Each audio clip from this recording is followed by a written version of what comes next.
Welcome students. अब आप सब 11th क्लास में आ गए हैं और रिजल्ट तो पॉजिटिव ही रहेगा, इसलिए मैं तो यही कहूँगा कि आप आ गए हैं। और क्योंकि आप 11th का पढ़ना शुरू कर रहे हैं तो ये आपका कॉन्फिडेंस है कि आप 11th में आ ही जाएंगे।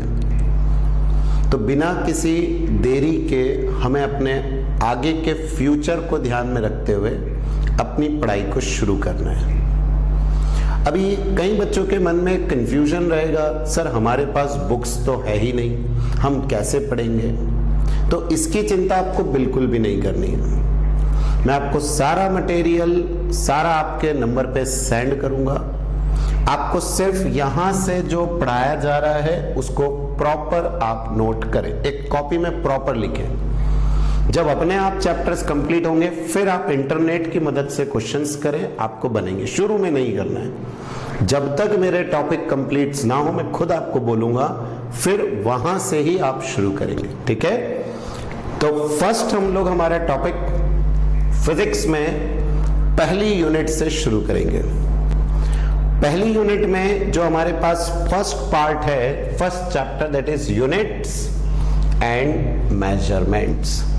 मैंने फिर कहा है आपको मेरी बातों को ध्यान में रखना है, ट्रस्ट करना है, आप लोग का रिजल्ट भी अच्छा बनेगा और आपको समझ में भी सब आएगा। जैसा पढ़ा रहे हैं उसको प्रॉपर नोट करते जाना, ठीक है। शुरू करते हैं। देखिए क्या है, तो चैप्टर में हम इसमें सीखेंगे यूनिट्स एंड मेजरमेंट। जरा समझे सर ये यूनिट्स एंड मेजरमेंट क्या है। इस पे आएंगे अपन यूनिट एंड मेजरमेंट पे, लेकिन पहले मुझे आपको एक टर्म से इंट्रोड्यूस कराना है, क्योंकि फिजिक्स पढ़ रहे हैं तो पहले आना चाहिए व्हाट इज फिजिकल क्वांटिटी या फिजिकल क्वांटिटीज। ये क्या होती हैं, व्हाट इज फिजिकल क्वांटिटी, क्योंकि जो फिजिकल क्वांटिटी होगी वही फिजिक्स होती है, उसी को पढ़ने को फिजिक्स बोलते हैं। तो पहले क्या फिजिकल क्वांटिटी समझ लें क्या है। चलिए मेरा अब आपसे एक क्वेश्चन है पहले, है ना, फिजिकल क्वांटिटी को समझने के लिए। मम्मी ज्यादा प्यार करती है या पापा? पहला क्वेश्चन है, मम्मी ज्यादा प्यार करती है या पापा। अब चलो ठीक है, इसमें आप कंफ्यूज हो रहे हो। आपके दो दोस्त हैं, बहुत अच्छे हैं, दोनों दोस्त बहुत अच्छे हैं। मैंने आपसे पूछ लिया कौन ज्यादा अच्छा दोस्त है, कौन ज्यादा। तो आप यही समझ पा रहे सर इन क्वेश्चंस के मैं जवाब नहीं दे सकता, कैसे दूंगा मैं कैसे बताऊं कि मेरे इस दोस्त से इतनी दोस्ती है, इससे इतनी है। कोई मेजरमेंट तो है नहीं। या हम पापा और मम्मी में ये तो नहीं कह सकते कि नहीं मेरी मम्मी ज्यादा प्यार करती है, पापा ज्यादा प्यार करते क्योंकि पापा पैसे दे रहे, पॉकेट मनी दे रहे, है ना। ऐसा तो नहीं कर सकते आप। तो कैसे मेजर करें, कोई मेजरमेंट नहीं। आप बस यही कह सकते हैं कम और ज्यादा। किसी दिन पापा ने पिटाई लगा दी तो भाई मम्मी का ज्यादा प्यार हो गया, या मम्मी ने कहीं रोक दिया यहां नहीं जाना है तो पापा से ज्यादा हो गया। तो वो तो आप समझ पा रहे हैं, ये तो सिर्फ एक कंडीशंस है, मतलब कोई मेजरमेंट नहीं है। तो क्या मैं कह दूं लव, फ्रेंडशिप, इन सब चीजों को हम नाप नहीं सकते, इनका मेजरमेंट नहीं कर सकते। इसीलिए फिजिक्स में इनके लिए कोई जगह नहीं है, कोई जगह नहीं, क्योंकि they are not measurable quantity. कैसे नापोगे आप खुद भी कह रहे हैं नहीं नाप सकते हम। आप में कितना दिमाग है, चलो यही देख लो। तो आप खुद के ये भी हम कैसे बताएं, आप अपना आप देख लो, बस हमें आजमा के देखें, हम बताएंगे कितना दिमाग है। तो आप दिमाग कितना है ये भी नहीं बता सकते, आप कितना कम रखते हैं, ज्यादा रखते हैं, नहीं, कोई मेजरमेंट नहीं है। तो ये चीजें जो मेजरमेंट नहीं देती, हाँ लेकिन ये जरूर बता सकते हैं आपका वजन कितना है, आपके पापा का वजन कितना है, आपके दोस्त का वजन कितना है, आपके दोस्त का आपके घर से कितना दूर है मकान, आपके घर से कोचिंग कितना दूर है। आप अभी टाइम बता सकते हैं कि कितने टाइम तक आपने पढ़ाई करी। तो ये सब चीजें मेजर हो रही हैं, आप समझ रहे हैं। जिनको आप नाप सकते हो उन्हीं को हम कहते हैं फिजिकल क्वांटिटी। तो कोई भी चीज जिसको क्या किया जा सके, मेजर किया जा सके। मैं यहां लिखूं व्हाट इज फिजिकल क्वांटिटी, तो आप कहेंगे वो क्वांटिटी जिसको मेजर किया जा सके, जिसको मेजर किया जा सके उसको हम कहते हैं फिजिकल क्वांटिटी। मेजरमेंट के मैं आपको आगे तरीके सिखाऊंगा। किसी चीज को हम डायरेक्ट मेजर कर लेते हैं, जैसे आपका वजन, खड़े हो जाओ वेइंग मशीन पे आ जाएगा, दिस इज डायरेक्ट मेजरमेंट। लेकिन क्या कोई गया है कि यहां से सन तक, चंद्रमा तक, चलो चंद्रमा तो अपन फिर भी कह देंगे, लेकिन नापने रस्सी थोड़ी लेके गया था कि नाप ली, या इंच टेप। तो हम इन सब चीजों को कैसे नापते हैं? समुद्र की गहराई, कभी आपने 9 में पढ़ा होगा सोनार। तो हम यही कह रहे हैं, कुछ चीजें डायरेक्टली नाप जाती हैं, कुछ को नापने की इनडायरेक्ट मेथड होती है, बट उससे कोई मतलब नहीं है आप कैसे मेजर कर रहे हैं, बस मेजर कर पा रहे हो, then it is physical quantity. तो वो क्वांटिटी जिसको मेजर किया जा सके, और मेजर करने के 2 तरीके होंगे, हम आगे डिटेल में पढ़ेंगे। एक होगा आपका डायरेक्ट मेजरमेंट, एक होगा आपका इनडायरेक्ट मेजरमेंट। डायरेक्ट आप समझ गए, किसी भी चीज की लंबाई नाप ली, टेप ली और नाप दिया, दिस इज डायरेक्ट। बट मैंने कहा ना, समुद्र में थोड़ी नाप सकते हैं आप टेप लेके कि नीचे कूद गए, देख के आते कितना गहरा है। वहां हमें कोई दूसरी मेथड अपनानी है, तो वहां के लिए हम सोनार और लेजर, कई तरह की मेथड्स होंगी, तो वो इनडायरेक्ट मेथड होंगी। बट कुल मिला के व्हाट इज फिजिकल क्वांटिटी? तो physical quantity are those which can be measured, और उन्हीं की स्टडी को हम कहते हैं फिजिक्स। तो फिजिक्स में हम इसी को कहेंगे, मेजर किया जा सकता है, और प्लस इन क्वांटिटीज पर फिजिक्स के लॉज अप्लाइड होते हैं, फिजिक्स के लॉज अप्लाइड होते हैं, जिन पे हम इसमें फिजिक्स के लॉ लगा सकते हैं। मास F = ma, सुना होगा आपने न्यूटन्स का लॉ। तो मास क्योंकि एक फिजिकल क्वांटिटी है, तो हम उस पर वो अप्लाई कर पा रहे हैं। तो कुल मिला के आपको तो सिर्फ डेफिनेशन और दिमाग में कंसेप्ट, हाँ सर अब हम फिजिक्स पढ़ेंगे, कौन सी क्वांटिटी? Physical quantity. और अब हम आगे बढ़ते हैं इस फिजिकल क्वांटिटी से। They are of 2 types, physical quantity are of 2 types. कौन कौन सी? पहली फिजिकल होगी फंडामेंटल क्वांटिटीज, पहली कौन सी है? Fundamental quantities. और दूसरी होंगी आपकी दैट इज डिराइव्ड क्वांटिटीज। तो one is fundamental, one is derived. Now what is fundamental, what is derived?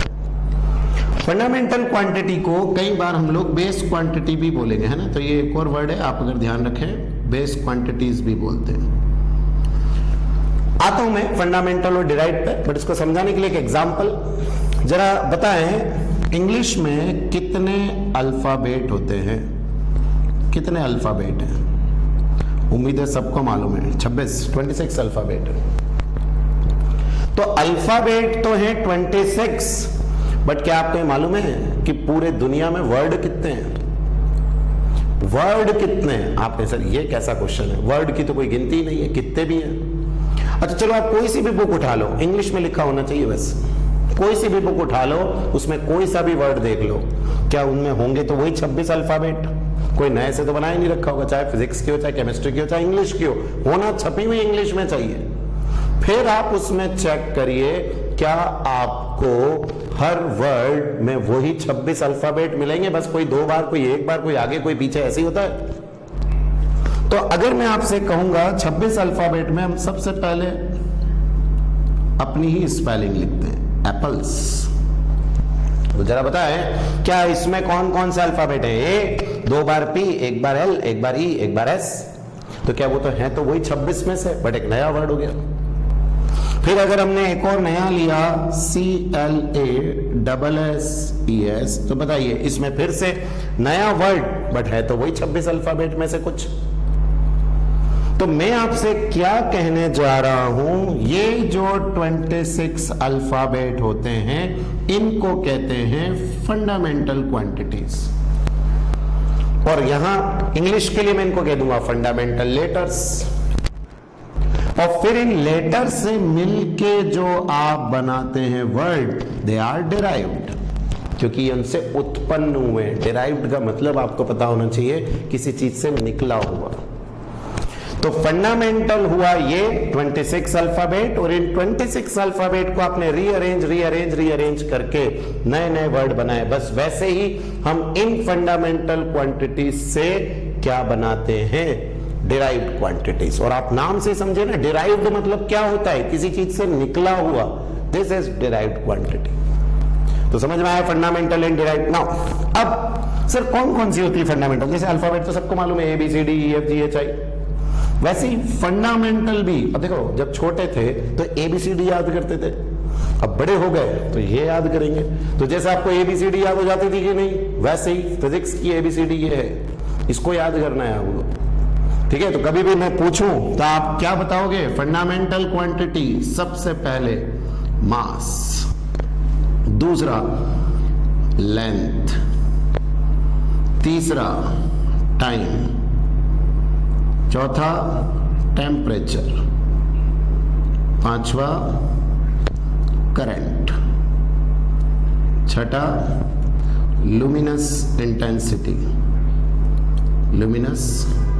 Intensity, और सातवां क्वांटिटी ऑफ मैटर।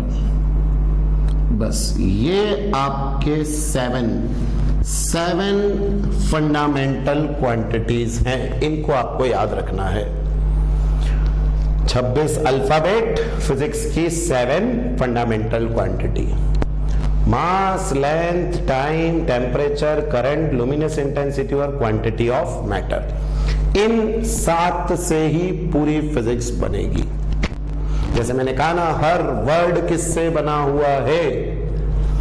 26 अल्फाबेट, वैसे ही पूरी फिजिक्स की बाकी क्वांटिटी इन्हीं से बनेगी। तो मास आप समझते हैं, और कभी आप खुद सोचना, कभी कोई पूछे आपसे what is the formula for mass, कुछ बोल पाओगे? लेंथ कुछ बोल पाओगे? नहीं ना, क्योंकि ये सब फंडामेंटल है। हाँ, लेकिन चलो मैं डिराइव्ड का एक एग्जांपल लिखता हूं। डिराइव्ड में अब थोड़ा सा ये हटा दें, ये क्लियर हो गया आपको ना? डिराइव्ड का एग्जांपल में लेता हूं, मैंने लिया speed. Speed is a derived quantity. अब अगर आप स्पीड को देखेंगे तो स्पीड क्या होता है? आप कहेंगे स्पीड का फॉर्मूला सर हमने पढ़ा है बचपन में, डिस्टेंस अपॉन टाइम पढ़ा है। क्या आप मुझे बताएंगे distance? Distance is a length, length ही तो है डिस्टेंस, और टाइम जो टाइम है। तो क्या स्पीड में 2 फंडामेंटल आ रहे हैं क्या? डिस्टेंस और टाइम। तो डिस्टेंस को टाइम से डिवाइड कर दो तो you will get a new quantity and this is derived, speed बन गया।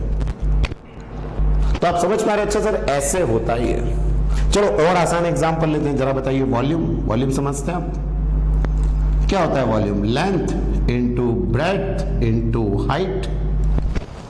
अगर मैं किसका वॉल्यूम ले लूं थोड़ी देर के लिए, क्यूबॉइड, क्या ये L into B into H होगा? बट बताए लेंथ, ब्रेड्थ भी तो एक लेंथ ही है, हाइट भी तो एक लेंथ ही है, तो है तो सब लेंथ। तो लेंथ लेंथ लेंथ 3 बार अगर लेंथ का मल्टीप्लाई कर दो you will get the volume. तो फॉर्मूला बन रहा है। हाँ सर वॉल्यूम मतलब 3 बार लेंथ, बट लेंथ का कोई फॉर्मूला नहीं है। तो फंडामेंटल के कोई फॉर्मूले नहीं होते हैं, फॉर्मूले होते हैं डिराइव्ड क्वांटिटी के, जो इनसे निकल के आती है। एक और आप देखिए, आपने पढ़ा है छोटी क्लासेस में, what is density? Density is mass by volume.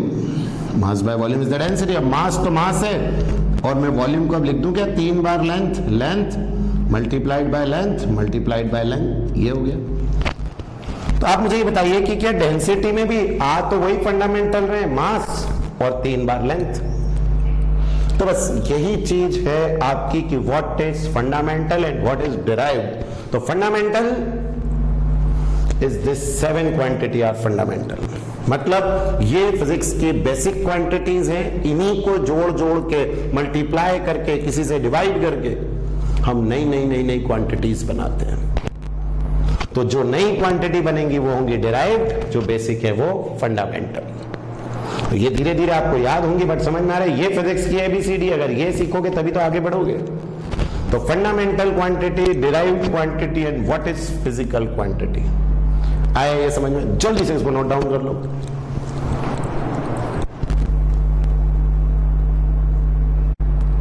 ठीक है, अब आपको एक बेसिक नॉलेज हो गया है काय का, क्वांटिटीज का, कि सर फिजिकल क्वांटिटीज होती हैं और 2 तरह की होती हैं। कौन कौन सी?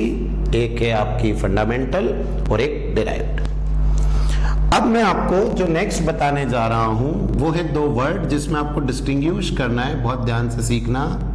यूनिट्स और दूसरा वर्ड होगा डायमेंशन, और यही हमारे आगे के टॉपिक होंगे। तो ध्यान से समझेंगे यूनिट्स एंड डायमेंशन क्या होता है। सबसे पहली फंडामेंटल क्वांटिटी की ही बात करते हैं, दैट इज द मास। बोलो, mass is a fundamental quantity. हाँ sir, mass is a fundamental quantity. क्या आप मुझे बताओगे कि मास को आप कैसे कैसे मेजर कर सकते हैं? सर सबसे पहले तो हम मेजर करते हैं किलोग्राम में, नापते हो? सर हम मेजर करते हैं ग्राम में, बिल्कुल। सर हम मेजर करते हैं मिलीग्राम में, ये भी है। सर हम केक खरीदने जाते हैं तो पाउंड में भी मेजर कर लेते हैं सर। सर जब हमने कभी ट्रक व्रक की बात सुनी, या आपके घर में जो वो रहता है गेहूं की बोरी, बोलो कुंटल में आता है, फिर जब ट्रक में भरा जाता है तो टन में हो जाता है। तो आप समझ रहे हैं? हाँ सर, ये सारे हमारे सुने हुए हैं। और कभी सब्जी वाले से सब्जी खरीदते हुए देखा हो मम्मी को तो पाव भर, और कभी आपने सोने चांदी इनमें बात करी तो इनमें रत्ती चलती है। तो ये सब यूनिट्स हैं, ये सब पुरानी यूनिट्स हैं। बट मैं आपसे क्या कहूंगा, जो जो आपको याद है उसकी बात करें, तो क्या मैं कह दूं कि they all are units of mass. ये सब यूनिट है मास की। इन सब में मास को मेजर किया जा सकता है। आपकी मर्जी है तो केजी में करो, ग्राम में करो, मिलीग्राम में करो, पाउंड में करो, क्विंटल में करो, टन में करो, किसी में भी करो, कोई फर्क नहीं पड़ रहा है। किसी में भी करोगे, दे ऑल आर इन मास। मास में ये सब मास की क्या है? यूनिट्स है, मास की यूनिट्स है। लेकिन अब मैं आपसे पूछूं कि इन सब का डायमेंशन क्या है, तो डायमेंशन इज द मास। है तो सब मास ना। आपके दिमाग में क्विंटल को सोच के क्या आता है? वजन ही तो आता है दिमाग में। पाउंड को सोच के क्या आता है? वजन ही तो आता है। तो आप जब इन सब के बारे में सोचते हैं तो आता तो मास है, बट ये अलग अलग क्या है? यूनिट्स। तो समझना मैं क्या कहूंगा, एक फिजिकल क्वांटिटी की बहुत सारी क्या हो सकती हैं? यूनिट्स, लेकिन इनका डायमेंशन सिर्फ एक ही होता है, एक सिंगल डायमेंशन। मेरी बात को हमेशा याद रखना, डायमेंशन सिर्फ एक ही होगा। और आप खुद भी कहोगे हाँ सर, केजी हम सोचते हैं तो दिमाग में मास आता है, ग्राम भी मास आता है, मिलीग्राम भी मास देता है। लेकिन हाँ, कभी अगर मैं आपसे कहूंगा सेकेंड, तो थोड़ी ना आप मास सोचोगे। बोलो अब क्या सोचोगे आप? अगला dimension, that is the time. तो टाइम के लिए सेकेंड है, मिनट है, आवर है, डे है, वीक है, आपका मंथ है, ईयर चला गया, एरा हो गए, डिकेड हो गया। बोलो है सब? ये सारी चीजें सोच के हमारे दिमाग में क्या आता है? टाइम। तो बताइए सब क्या हुई? आप कहेंगे सर ये सब क्या है? टाइम की यूनिट्स हैं। टाइम की यूनिट्स, ये जितनी आपको दिख रही हैं ये सब टाइम की यूनिट्स है सारी, और टाइम की यूनिट्स हैं। और इनका जो डायमेंशन है वो क्या है? Time, only one dimension. इन सब का डायमेंशन एक है, टाइम। बट इन सब की बात करें तो इनका डायमेंशन क्या था? मास। तो आप समझ पा रहे हैं सर, कोई सी भी फिजिकल क्वांटिटी हो उसकी बहुत सारी यूनिट्स हो सकती हैं, डायमेंशन बहुत सारी नहीं होते। डायमेंशन इज सिंगल, इन सब का डायमेंशन एक ही है। अब जरा अगला आप खुद कोशिश कर रहे हो, लेंथ बताइए। लेंथ में आप कहोगे सर हम इसको काय में नाप सकते हैं, मीटर काय में नाप सकते हैं, सेंटीमीटर काय में नाप सकते हैं, किलोमीटर बनाते हो कि नहीं है, और काय में नाप सकते हो, मिलीमीटर और काय में नाप सकते हो, इंच और काय में नाप सकते हो, फिट, कई सारे। तो ये सब भी क्या बन गई? Units of length. But dimension is single, dimension यही कहलाएगा, लेंथ इज द डायमेंशन। तो ये सब चीजें लेंथ को रिप्रेजेंट करती हैं, ये सब चीजें टाइम को रिप्रेजेंट करती हैं, ये सब चीजें मास को रिप्रेजेंट करती हैं। तो mass, time and length, they all are fundamental. ये तो फंडामेंटल क्वांटिटी और इनके एक एक डायमेंशन है, बट किसी भी एक डायमेंशन की बहुत सारी क्या हो सकती है, यूनिट्स। और यही हमारा टॉपिक है, यूनिट्स एंड डायमेंशन। तो समझ में आ रही है मेरी बात? हाँ सर, आप क्या कहना चाह रहे हैं? एक और ले लो, देखो एक और। टेम्परेचर बताओ, टेम्परेचर को आप काय में नाप लेते हो? Degree Celsius, degree Fahrenheit, kelvin, rumour, कई तरह की स्केल है, बट इन सब की ये अलग अलग क्या हुई, फिर से यूनिट से ही अलग अलग, but dimension is only single. Temperature is the dimension. तो उम्मीद है इतना कंसेप्ट के बाद दिमाग में एक बात बैठ गई होगी। कोई भी फिजिकल क्वांटिटी हो, समझ में आता है? फिजिकल क्वांटिटी कोई भी फिजिकल हो, चाहे वो फंडामेंटल हो चाहे वो डिराइव्ड हो, कोई भी फिजिकल क्वांटिटी हो उसकी कई सारी क्या होंगी, यूनिट्स, बट डायमेंशन एक ही होगा। कई सारी यूनिट्स होगी लेकिन डायमेंशन एक ही होगा। तो बात समझ में आती है? हाँ सर, क्या डायमेंशन है और क्या यूनिट्स है? जल्दी से इसको भी नोट डाउन कर लो। देखिए, अब अभी तक के टॉपिक में क्या क्या क्लियर हो गया? फिजिकल क्वांटिटी दो तरह की हो गई, फिजिकल कौन कौन सी, फंडामेंटल और डिराइव्ड। फिर आपको समझ में आया डायमेंशंस। अब आप कह सकते हैं सर कोई भी क्वांटिटी हो उसकी डायमेंशन एक ही होगी, यूनिट्स बहुत सारी हो सकती हैं। अब इसी सीक्वेंस में जब हम आगे बढ़ते हैं तो बात करते हैं फंडामेंटल यूनिट्स। ध्यान रखना, मैं यूनिट्स बोल रहा हूं, तब आपको दो वर्ड आते हैं ना दिमाग में। यूनिट अलग चीज है, डायमेंशन अलग चीज है। हम काय की बात कर रहे हैं भाई? यूनिट के। तो यूनिट क्या है फंडामेंटल में? द फिजिकल यूनिट, वो physical unit which can neither be derived from one another। आपने देखा हो तो अभी अपन ने डिराइव्ड यूनिट पढ़ी थी। What is derived? जो किसी और से आती हैं। But what is fundamental? जो किसी और से नहीं आएंगी, खुद ही हैं। तो डेफिनेशन ही क्लियर है, the physical unit which can neither be derived from one another nor they can be further resolved। और ना ही आप उसको रिजॉल्व कर सकते हैं। आपके मन में एक क्लियर होगा सर रिजॉल्व का क्या मतलब है? रिजॉल्व समझना है तो पहले देखो डिराइव्ड देख लो। डिराइव्ड क्या है सर? स्पीड इक्वल टू क्या था? Distance upon time. तो क्या स्पीड की जो यूनिट आएगी वो 2 से बनी ना, मीटर पर सेकेंड। तो क्या मैं स्पीड को रिजॉल्व कर पा रहा हूं, तोड़ पा रहा हूं काय में? मीटर और सेकेंड में। बट बताओ मीटर को क्या तोड़ोगे? मीटर रिमेन मीटर, टाइम में सेकेंड, सेकेंड रिमेन सेकेंड। तो वो यूनिट जिसको आप फर्दर रिजॉल्व नहीं कर सकते into more simpler units, then it is said to be fundamental. और जैसा क्वांटिटी में पढ़ा था कि नहीं, जिसका कोई फॉर्मूला नहीं होता है वो फंडामेंटल, बस वैसे ही यूनिट्स जिनको और फर्दर आप स्प्लिट नहीं कर सकते, ब्रेक नहीं कर सकते, दे आर फंडामेंटल यूनिट्स। और जिसको कर पाओगे अपने आप आगे नेक्स्ट डिराइव क्या होंगी? All the other physical units which can be expressed in terms of, किसमें एक्सप्रेस कर सकते हो? Fundamental. Unit of speed metre पर सेकेंड, तो बोलो मीटर और सेकेंड दोनों फंडामेंटल। तो फंडामेंटल के टर्म्स में जिसको आप रिप्रेजेंट करेंगे वो डिराइव्ड हो जाएंगे। और सिंपल सा वही कंसेप्ट है फिजिकल जो क्वांटिटीज में था कि फंडामेंटल का कोई फॉर्मूला नहीं होता है और डिराइव्ड का होता है। बस वैसे ही फिजिकल यूनिट्स जो फंडामेंटल यूनिट्स रहेंगी उनको आप फर्दर और स्प्लिट नहीं कर सकते, लेकिन किसको कर पाओगे? डिराइव्ड यूनिट्स को। अब वो चाहे काई की भी हो। आप वॉल्यूम की ले लो, इतने बार आपने छोटी क्लासेस में वॉल्यूम पढ़ा है, बोलो कहते थे कि नहीं मीटर क्यूब। मतलब आप इसको ऐसे रिजॉल्व कर सकते हो क्या? Metre into metre into metre, तो which can be resolve is the derived. But अगर मैं ऐसा ही मैं इसमें लिखूं फंडामेंटल में मीटर, अब इसको क्या रिजॉल्व करोगे? इसको ऐसा थोड़ी आधा एम इधर आधा एम इधर, ऐसा थोड़ी होता है। तो दिस इज फंडामेंटल जिसको आप और रिजॉल्व नहीं कर सकते, this is derived which can be resolve. तो आप समझ गए आंसर, दो तरह की यूनिट्स होती हैं। और अब इन यूनिट्स को नापने के कुछ सिस्टम होते हैं, system of units.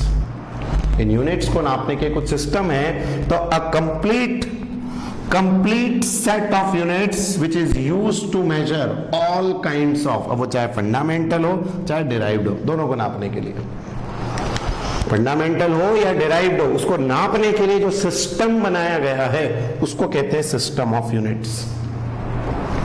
In system of unit में देखिए, कभी कभी आपने छोटी क्लासेस में पढ़ा हो, पहला सिस्टम होता है CGS system. CGS system develop हुआ था, मतलब आपको ये पता होना चाहिए सर ये बने कहां, किसी ने तो बनाया होगा ना सबसे पहले। तो ये जो था ये फ्रांस ने बनाया था सबसे पहले, फ्रांस का सिस्टम, सीजीएस सिस्टम, जिन्होंने C for centimetre, G for gram, S for second. तो उन्होंने सेंटीमीटर ग्राम सेकेंड को क्या माना था अपना फंडामेंटल यूनिट। डायमेंशन तो बोलना ही नहीं है, समझ में आ रहा है। फंडामेंटल क्या नापा था, यूनिट उन्होंने माना था। किसको फंडामेंटल माना, सेंटीमीटर ग्राम सेकेंड को। और फिर उससे डिराइव्ड यूनिट की यूनिट्स बनाई, मतलब डिराइव जो भी थी सर, मीटर, आप एक बात बताओ, स्पीड में बोलते हो कि मीटर पर सेकंड, बट इस सिस्टम में क्या बोलोगे, सेंटीमीटर पर सेकंड। आपसे मैं आपका वजन पूछूंगा तो इस सिस्टम में आप वजन क्या में बताओगे, ग्राम में। तो वो सिस्टम जिसमें हम क्या यूज करते हैं, centimetre gram second as the fundamental, is said to be CGS, जो किसने डेवलप किया था, फ्रांस ने। फिर इसके बाद और दूसरा सिस्टम भी आया, उसका नाम था एफपीएस सिस्टम। इसको बनाने वाले कौन थे, ब्रिटिश लोग, ब्रिटिश ने इसको बनाया था। और आज भी हम इस सिस्टम में आप देखते हैं हम यूज करते हैं foot, F for foot, P for pound, S for second. Foot pound second जो है एफपीएस सिस्टम में यूज होता है एज अ फंडामेंटल। और मैं कह रहा हूं कई जगह पर हम आज भी केक खरीदने जाते हैं तो पाउंड में ही तो मेजर होता है। तो ऐसा नहीं है कि ये सिस्टम पूरी तरह से गायब हो गए हैं, आज भी है, लेकिन बहुत कम यूज होते हैं। तो सीजीएस भी कम होता है, एफपीएस भी कम होता है। फिर और डेवलप आ रहा है थर्ड, दैट इज कौन सा, एमकेएस सिस्टम। इस एमकेएस सिस्टम को बनाने वाले लोग थे फ्रेंच लोग, इन्होंने फ्रेंच लोगों ने इसको बनाया। और इसमें अगर हम बात करें तो एम फॉर मीटर, के for kilogram, S for second, ये इसका है एमकेएस सिस्टम बनाया गया। मीटर किलोग्राम सेकेंड को इसमें क्या माना गया, फंडामेंटल माना गया। लेकिन इन सब में देखो किसी ने फ्रेंच ने बनाया, कोई ब्रिटिश ने बनाया, कोई आपके फ्रांस ने बनाया, ऐसे सबके अलग अलग कंट्री के अलग अलग थे। अब एक बात बताइए, आज मैं बात कर रहा हूं, हम लोग हिंदी में बोल रहे हैं, लेकिन अगर यही चीज अमेरिका में पढ़ी जाएगी तो वो थोड़ी समझ पाएंगे कि मैं क्या समझाना चाह रहा हूं। आप अमेरिका छोड़ो, तमिलनाडु वालों को समझ में नहीं आएगा मैं क्या पढ़ाना चाह रहा हूं। तो आप ये देख रहे हैं कि ये चीजें जब कोई रीजनल हो जाती हैं तो प्रॉब्लम आती कि सब नहीं समझ पाते हैं। तो ऐसे इन सिस्टम्स में प्रॉब्लम थी कि ये सब अपनी अपनी कंट्री के लिए बना रहे थे। तो फिर एक ऐसा सिस्टम आया जिसका नाम पड़ा एसआई सिस्टम। और उम्मीद है आपको मालूम होगा इसको क्या कहते हैं, सिस्टम इंटरनेशनल, जो हर जगह पर क्या है, एक्सेप्टेबल। और मैं आपसे कह दूं मैक्सिमम ये जो है फ्रेंच सिस्टम से मिलता हुआ है, मैक्सिमम। तो this is the which system of units, SI system of unit, जिसको हम यूज करते हैं आज सबसे ज्यादा। और उसका रीजन है क्योंकि पूरी दुनिया में यही सिस्टम फॉलो हो रहा है। तो अगर मैं इंडिया में पढ़ा रहा हूं कि डिस्टेंस की यूनिट मीटर है, तो पूरे वर्ल्ड में यही पढ़ाया जा रहा है कि डिस्टेंस की यूनिट मीटर है। It is SI system. तो इसीलिए आप देखिएगा बचपन से अभी तक आप हर चीज की एसआई यूनिट पढ़ते हो।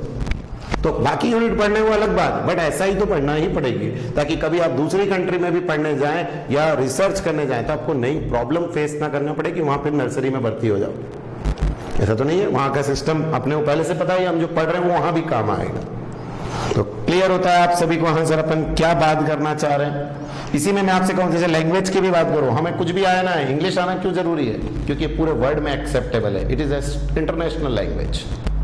तो वैसे internationally accepted system of units होते हैं। ये तीनों डेफिनेशंस हैं, आप जल्दी से इसको नोट कर लीजिए।